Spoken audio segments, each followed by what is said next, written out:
last time she was on, she said, I just want to get this coronavirus and just be done with it because we're all going to get it and this and that.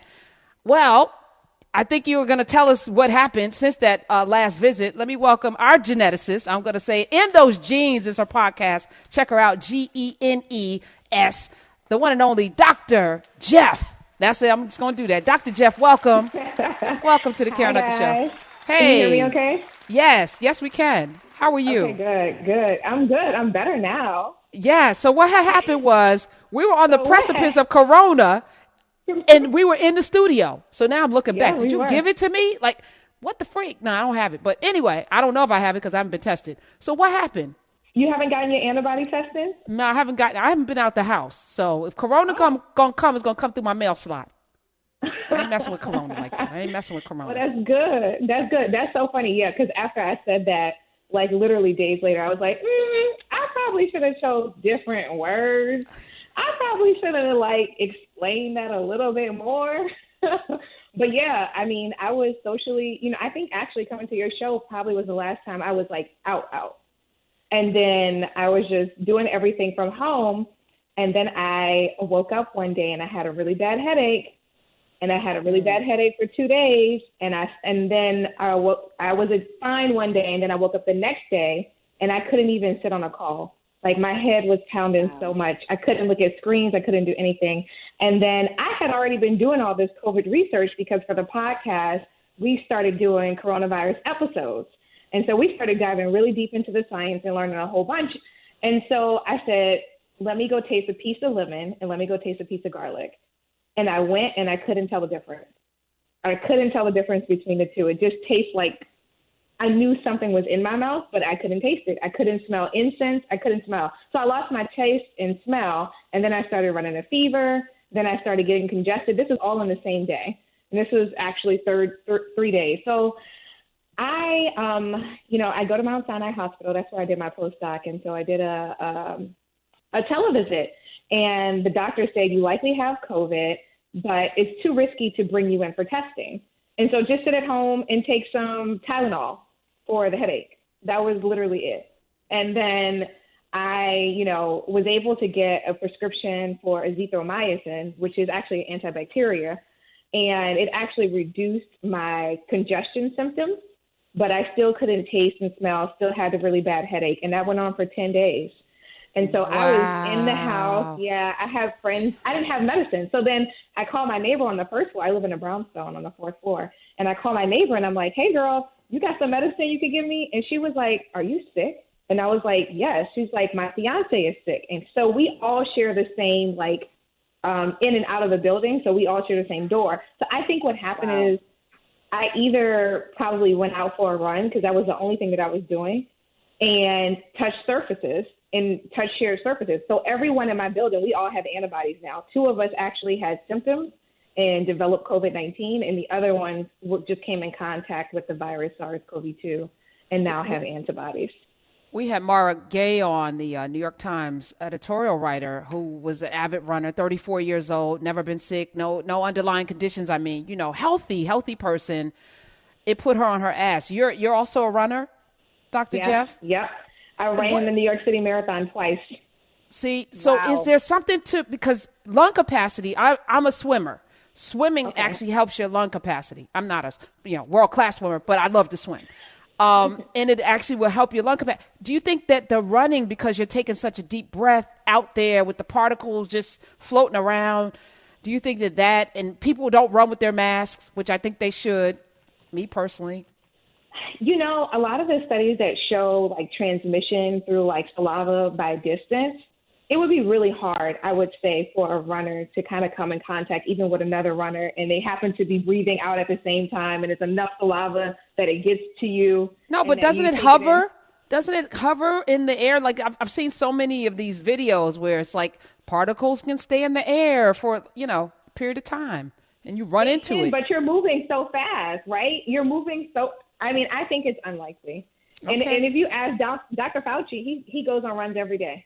Whatever with that. Anyway, so listen. All right, so let's talk genetics for a second. Dr. Jeff is in the house. It is Wellness Wednesday on the Karen Hunter Show. Genetically speaking, do you think that there is something with this virus that targets black people? Is it a vitamin D thing? Because black people as a group were vitamin D deficient. First, they were talking about our underlying conditions. And I just want to give another public service announcement. If there is a virus that targets people with underlying conditions, I think now's the time to make it inherent that you eradicate the underlying conditions that you can. So if you're carrying 50 to 100 pounds, lose the weight. If you are diabetic or pre-diabetic type 2, the one that can be reversed, start working on your sugar, high blood pressure, stop, eliminate meat, let this be the time to not put yourself in a position to be targeted. If there is a virus that can target certain things, let's not be on the list of those certain things. But what do you find in the lab, Dr. Jeff? So, I think one of the big things that are happening in our field since I've been on last, we started a consortium, and it's called the COVID-19 Host Genetics Consortium. And so it's this idea that we want to understand the host genome. And so the host genome is just like our inherent genomes, not the virus's genome. So the virus invades our body, and they come in and they take advantage of our genome and the things that we could do on our cells in order to reproduce and make more of themselves, right? Wait, pause for a second. Something struck me. So a virus comes in, doesn't have its own resources, doesn't have its own abilities, comes in, it needs your abilities to live, can't really live without you, can't live without you for a period of time until it finds the next thing to come in and invade. That's how this virus. Yeah, so on our show, we had an episode called That Rona, and we kind of explain what a virus is, and we call a virus like somebody who couch surfers. So we had a couch surf, and we talk about the virus is trying to live its best non-living life because viruses aren't real, and so we call it a couch surfer. The couch surfer is trying to invade as many couches as possible. And we come in, it comes into your body. It's like, oh, you got a nice couch, Karen. You got a nice couch. You got a refrigerator. She got all the things I need to survive. I'm going to hang out here. And so the virus is not really trying to kill you because it wants to live, right? It's looking for a place to live. And a lot of viruses live in bats so well because bats have an immune system that don't mess with the virus. It lets the virus just do whatever it wants, but it doesn't kill the bat. And so that's why bats carry a lot of viruses. But with us, it's trying to do the same thing. It's like, oh, Karen got a nice couch. I could sit here. I could chill all day. The immune system ain't tripping. She got Netflix. It's just letting me live. And so, that's what it wants to do. It wants to come and wants to take advantage of the resources you have in order to reproduce. And so we talk about viruses. Viruses are not, we talk about them in a pathogenic context. And when I say pathogenic, that means we talk about viruses that cause diseases. So SARS-CoV-2 causes the COVID-19 disease. So we're talking about viruses in that context, but there are thousands, trillions of viruses that have been around for thousands and thousands of years. And in fact, we need viruses to survive. Viruses have done some very powerful things, and the evolution of viruses within us have done some very powerful things. And so I think we have to also remember, viruses are not a horrible thing. Sometimes they can be when they become pathogenic, like in the case of SARS-CoV-2. And so what we're studying on the genetic aspect, though, is what is it about your genome? Do you have mutations in your genome that make it difficult for the virus to do what it's trying to do? Therefore, let's look at asymptomatic people, right? So we're kind of looking at this the same way we look at HIV, where HIV is an autoimmune disease. There's a population of women in Africa, I'm not sure if you've heard this, who are completely resistant to HIV. The HIV virus cannot enter their bodies, and that's something unique to their genome. And so what everyone is trying to study now is there a similarity across people that can be explained by their host genetics, not the viral genetics, but their host genetics that prevent either the virus from entering or that result in weaker symptoms or asymptomatic symptoms. And so my neighbor, her fiance got sick, but she actually has a lot of underlying medical conditions, and she didn't get sick at all. She has the antibodies, but didn't get sick at all. And so it's just kind of like this thing. It's so unpredictable. And I think it's really important that we remind everybody that science is moving fast and no one knows. No one knows. You remember at the beginning of this, everyone was saying take hydroxychloroquine. you know, and all these Not white people were everyone. injecting Not themselves. everyone, Dr. Jeff. Not everyone was saying that. You know, in the March, people were like, oh, this is working, this is working. And then when the science came, it was like, oh, it's not working. Take it off the market. Take it off the market. And as a matter of fact, France has banned hydroxychloroquine. France has banned it. Good. I mean, and that just goes to show you, like, we can't just, when we do these studies and we're looking at the drugs and we're looking at the disease, we have to look at a lot of people, a lot of different kind of people. And this comes back to, like, diversity in research, right? If we're going to be doing this, we got to make sure we have a nice sample of everyone, because the Chinese, what I was really worried about in the beginning is that we were talking about the Chinese so bad, we knew that America was going to be 10 times worse just because of the comorbidities alone, right? And the Western diet and effects of Western diet alone, that puts us at a way higher risk for having like a higher death rate. Why is that? Let's talk a little bit about that. But I'm intrigued by this group of women in Africa that can't get HIV. Yeah. So what is it? What is it about their genes that makes it impossible for HIV to stick, so to speak? Why, when the virus gets into them, it's like, oh shoot, I can't live here. Let me go, or it just can't even get into the door. It can't get into the door, exactly. And so they have variants that prevent the virus from getting into the cell, from what I understand. But so why are black people in America more susceptible to having bad outcomes? Because of the 100,000 people, I think we're 3 to 5 times more likely to die. And we have more than 20,000 deaths among us. Why is, even though we're only 15% of the population, why do you think that is genetically? You know, well, I honestly don't believe it's a genetic thing. I mean, we don't know because it hasn't been studied. I think it's a systemic racism thing. I personally do. When we think about who's coming in contact with the virus the most, well, essential workers, people who work in the healthcare system. Both of these people who have to go to work, because they have to pay bills. They have no choice but to become more at risk in coming in contact with the virus. Not just one time, every single day they go out the house, they can come in contact with the virus. And so that already puts us in an unfair disadvantage. Like, I get angry in New York hearing these white people cheer at 7 o'clock every day because it's such a slap in the face for all of these essential healthcare workers who have to go outside, and then Saturday come and they all in the park chilling, like whatever. With no mask. Anyway, with no mask. And so it's just kind of like, so from a genetic perspective, I think there are some underlying genetics. I would be shocked if the underlying genetics are kind of like population specific, meaning like Black or African descendants or Asian descendants or European descendants. I think, I don't know, we don't know, but I don't think it's that. I think it's more about, like we talked about, the underlying conditions. And the underlying conditions, what are they caused by? Well, they're caused by health disparities within the healthcare system. What is that caused by? Well, that's caused by systemic racism. Like, all of these things, like, I really think COVID-19 is just ripping off the blinds and showing America's ugly insides of how inadequate our healthcare system is. Unfortunately, though, I think some people don't care. There was a police officer recently, he just got fired for saying when the discussion was around black people dying disproportionately, and he was like, well, why hasn't it gotten rid of all of them? Or too bad it hasn't gotten rid of all of them. You know, there's this notion, and I don't know if it's tied to the people not wearing masks, but there's a notion that white people don't believe that the white nationalists or the folks, so-called white people, don't believe that they can get it. And they also may believe that black people are dying from it disproportionately. So I'll go out without a mask. Like another form of, I don't know, genocide? I don't know. Dr. Jeff, help me suss this out.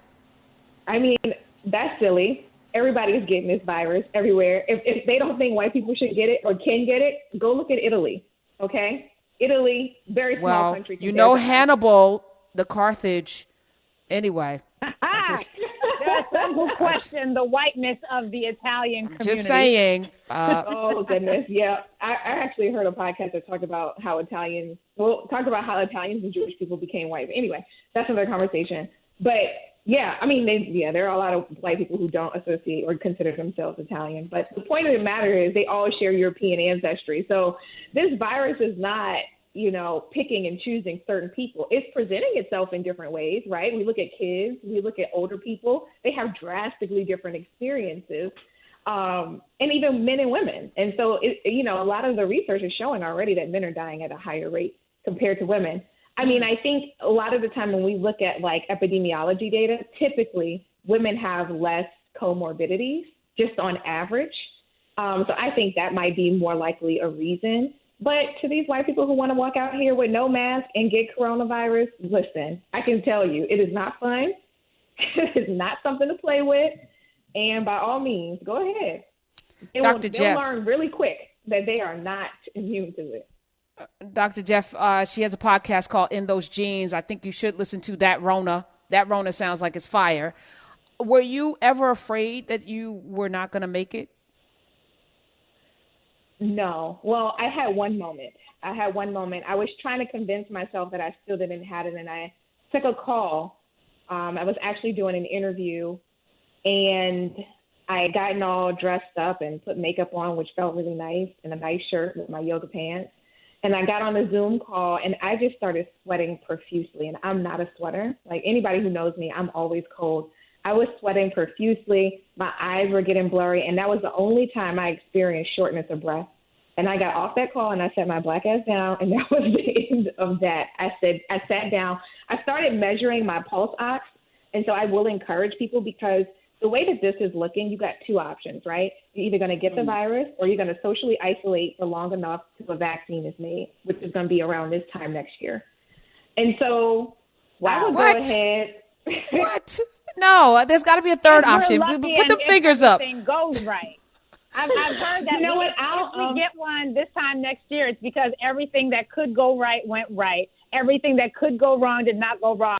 So this time next year might even be considered optimistic, Karen. It's very optimistic. But she's giving us two choices. Either stay your ass in the house until there's a vaccine, or you got to catch it. I need a third finger to pop up, Dr. Jeff. I need a third finger. Well, so one thing I want herd immunity. When we say that, though, like that's herd immunity, right? We all get it. When we say that, though, we have to be very careful. There was a really good article in the New York Times talking about immunoprivilege.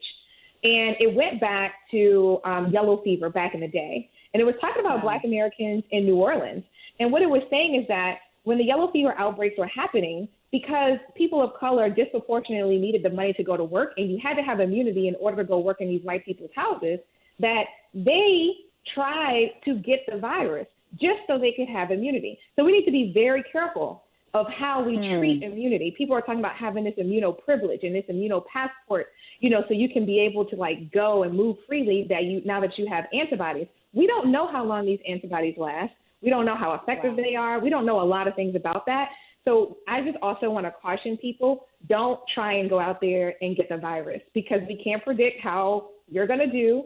And also, again, doing that and encouraging that just for like this capitalistic view, which the president is co-signing, is going to result in a lot of people dying. And that's what we're trying to avoid, right? It's this herd immunity. We hope that does not happen. But no, I definitely think that those are kind of two options right now. I mean, option number 3 is this. Okay, here's option number 3, I guess. Option number 3 is very unlikely, but I guess if we were to, like China, literally isolate our cases, then literally the virus will not be able to travel. It will be impossible. It would be really impossible. In America, yes, because everyone thinks that somebody's violating their rights. Dr. Jeff is here. Why do you think you had symptoms with your health? You don't have any underlying conditions, right? Like, why do you think it hit you as hard as it did? I really don't know. I was fortunate to not, like my neighbor on the first floor, he coughed. Oh, it was really bad at night. It got really bad every night. The nighttime was the worst. And he coughed really bad. And so I never had a cough. And at the time, my symptoms weren't even on the CDC website. And so that was another thing that was shocking. And, to be honest with you, there's been a lot of controversy now about what the CDC is reporting versus what science is reporting. And it's kind of been the first time I've realized that the CDC is also kind of confounded by political views, which is kind of sad and unfortunate. So I will tell people to like really be cautious. I think the CDC is a good baseline for sure, but if it says after you've gotten coronavirus, don't go out for 7 days, but every science paper is saying 14 to 21 days, let's lean towards the science, just to be safe. And what was the other question you asked me? Oh, why did I think I got it so bad? Yeah, I really don't know. I really do think it has to do with this host genetics thing. I think also being under stress, and obviously we all are dealing with our own personal emotional things that sometimes could suppress our immune systems and make us more likely to develop infections.